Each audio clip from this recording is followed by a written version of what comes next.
de nous retrouver donc pour cette deuxième table ronde dans cette belle journée. Donc nous avons nos consultants, nos invités qui vont intervenir à tour de rôle. Permettez-moi donc de vous les présenter. Béatrice Barbus, secrétaire générale de la Fédération française de handball, qui est sociologue. Ensuite, Marie-France Potreau, donc présidente FEMIX, l'association nationale Femmes, Mixité, Sport.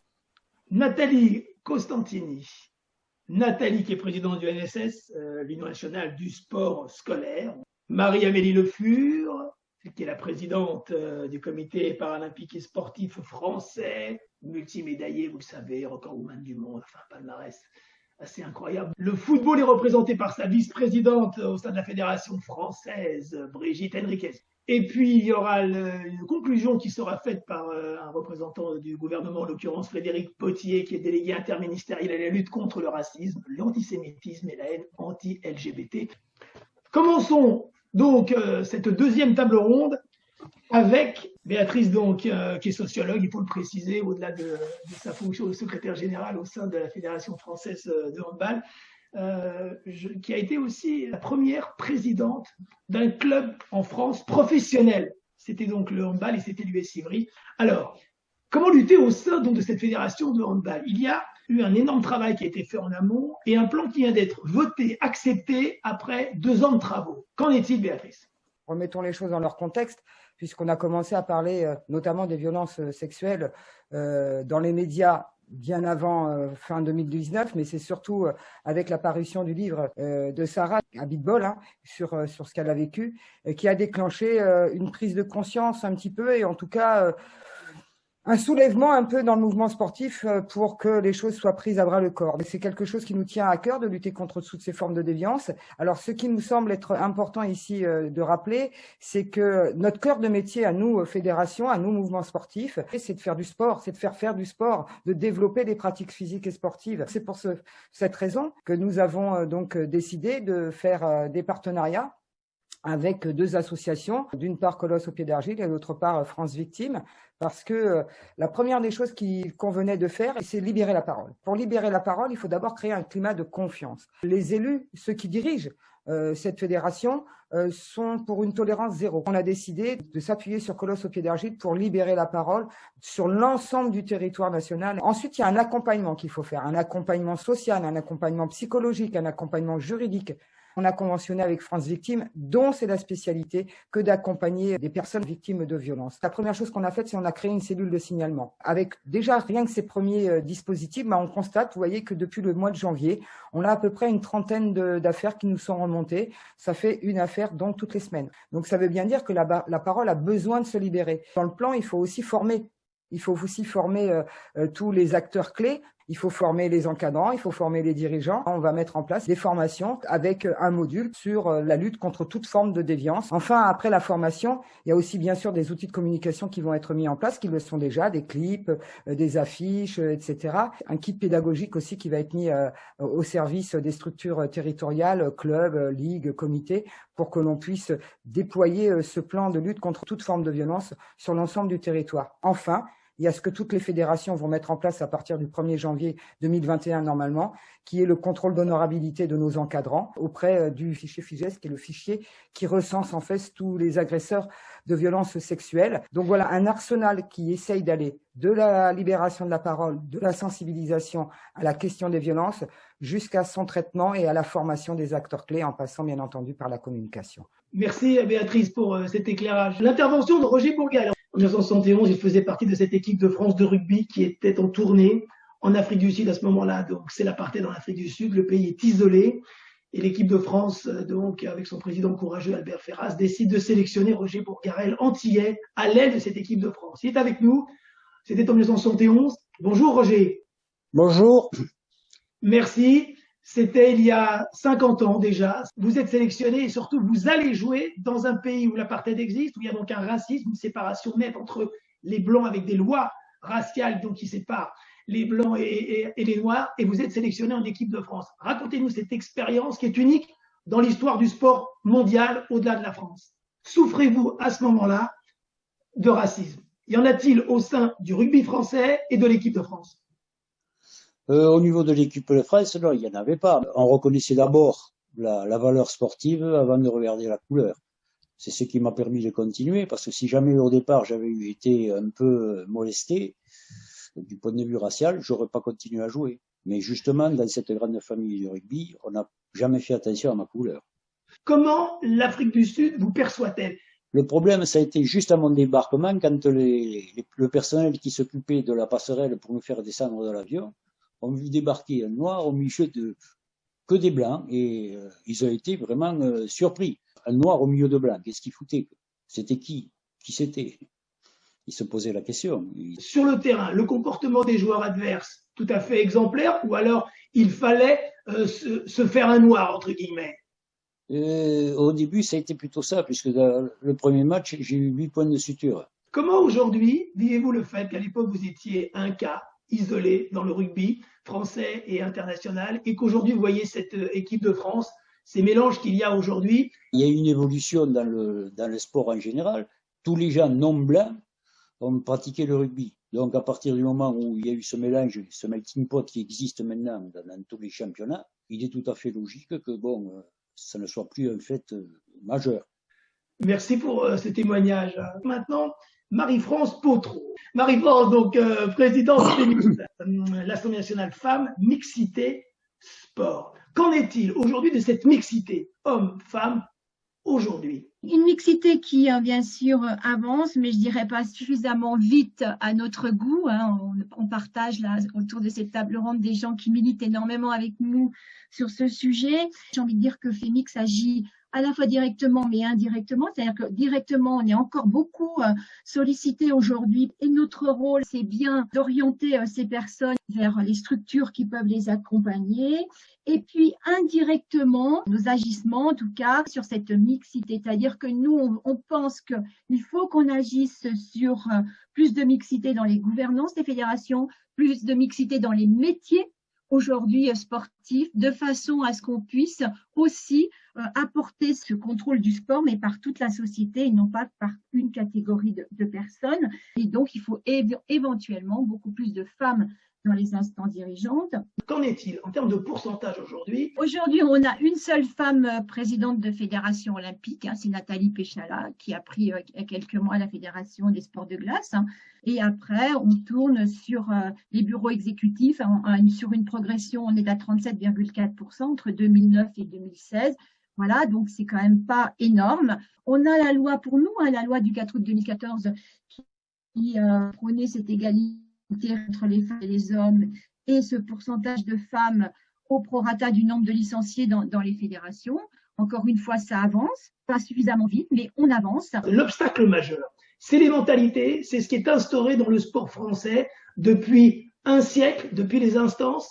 Le sport a été créé par les hommes et pour les hommes. Donc, on a le poids de l'histoire. On fait évoluer les choses, peut-être pas suffisamment vite, mais on est aussi à l'image de notre société. Le sport n'est pas en dehors de ces phénomènes sociétaux. Et puis, il faut que notre modèle associatif évolue. Il faut que ça fasse envie de rentrer dans une fédération, dans un conseil d'administration, dans un bureau exécutif. Merci, Marie-Françoise Potreau, pour cette intervention. Poursuivons notre table ronde, notre tour de table, Nathalie Constantini. Il y a une dimension préventive. Ce mot-là est important, Nathalie, parce que c'est l'effort qui doit être fait au sein de l'UNSS. L'UNSS est une fédération qui est à l'interface entre le monde scolaire et le monde extrascolaire. Et je pense que la place qu'elle occupe l'impose. Nous agissons avec des jeunes qui sont dans les collèges et les lycées. Nous avons la chance d'agir dans le seul lieu où il y a obligation pour tous, puisque l'école est obligatoire pour tous. Nous agissons avec des jeunes qui sont en pleine formation, qui sont dans un lieu où on essaye de construire chez eux leur capacité à s'émanciper. Et pour ce faire, travailler sur des sujets comme la lutte contre toutes les formes de discrimination, sur le sexisme, sur le racisme, l'antisémitisme et toutes ces questions, en permettant aux jeunes de comprendre et d'accepter les différences. Et donc, on a un slogan pour expliquer notre projet fédéral qui se décline en 4 lettres, R, A-I-R-E, accessibilité, innovation, responsabilité et éducation. Et ce mot de responsabilité, il nous conduit à essayer de faire le plus souvent possible à partir du prétexte que sont les pratiques sportives, de faire en sorte que ces jeunes acceptent de prendre des responsabilités dans ce cadre-là. Mais ce que nous voulons aussi, c'est que ce qui se passe à l'UNSS soit fait pour les jeunes et par les jeunes. Est-ce que depuis l'assassinat de Paty, est-ce qu'il y a eu au sein des institutions scolaires un changement d'attitude, plus de prévention, plus d'écoute?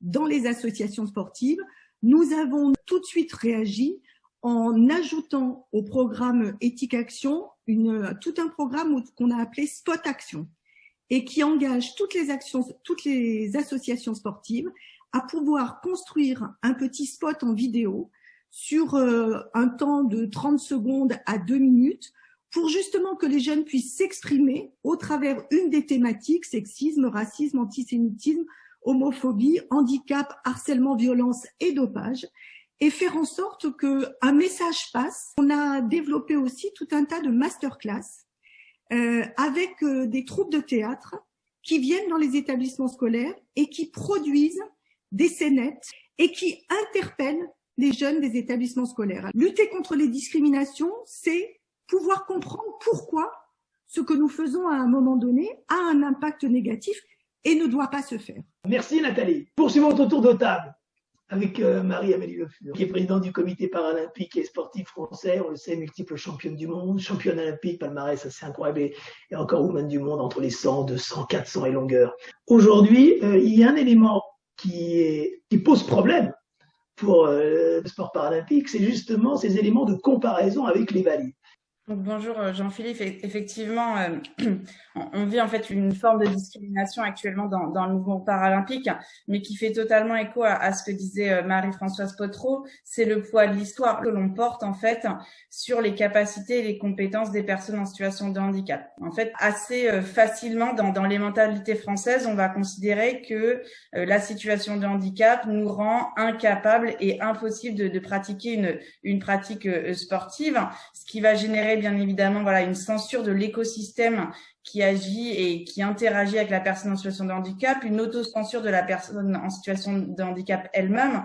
Et là où cette forme de discrimination va encore plus loin que sur la simple notion de possibilité, c'est effectivement une discrimination à la reconnaissance de la performance. Ce que nous, on aimerait vraiment travailler dans les mentalités françaises et notamment dans la préparation des Jeux de Paris 2024, c'est vraiment que les Français, que les téléspectateurs, que les spectateurs soient en capacité d'apprécier le spectacle sportif par la réalisation de la performance, par le geste sportif, et finalement qu'on arrive vraiment à se détacher du handicap pour ressentir l'émotion sportive. Nous, on considère effectivement, au-delà de la discrimination qui vise à dire que le sport, ce n'est pas pour les personnes en situation de handicap, nous, on est intimement convaincus qu'il faut vraiment que le sport soit une priorité dans le projet de vie de l'enfant en situation de handicap, mais plus globalement dans le projet de vie de la personne en situation de handicap. À un moment donné, si on permet pas à nos jeunes dès la scolarité, dès l'école, de comprendre que c'est possible, que c'est pour eux, que dans le sport, ils vont prendre confiance en eux, ils vont avoir un lien social avec les autres qui est beaucoup plus beaucoup plus simple que ce qu'on peut avoir en cours de français ou en cours de maths. Et finalement, on leur permet pas de découvrir ces pratiques sportives et donc d'aller aussi pratiquer du sport sur le temps périscolaire ou sur le temps extrascolaire. C'est vrai que l'émotion, l'engagement, le sérieux, le travail sont les mêmes.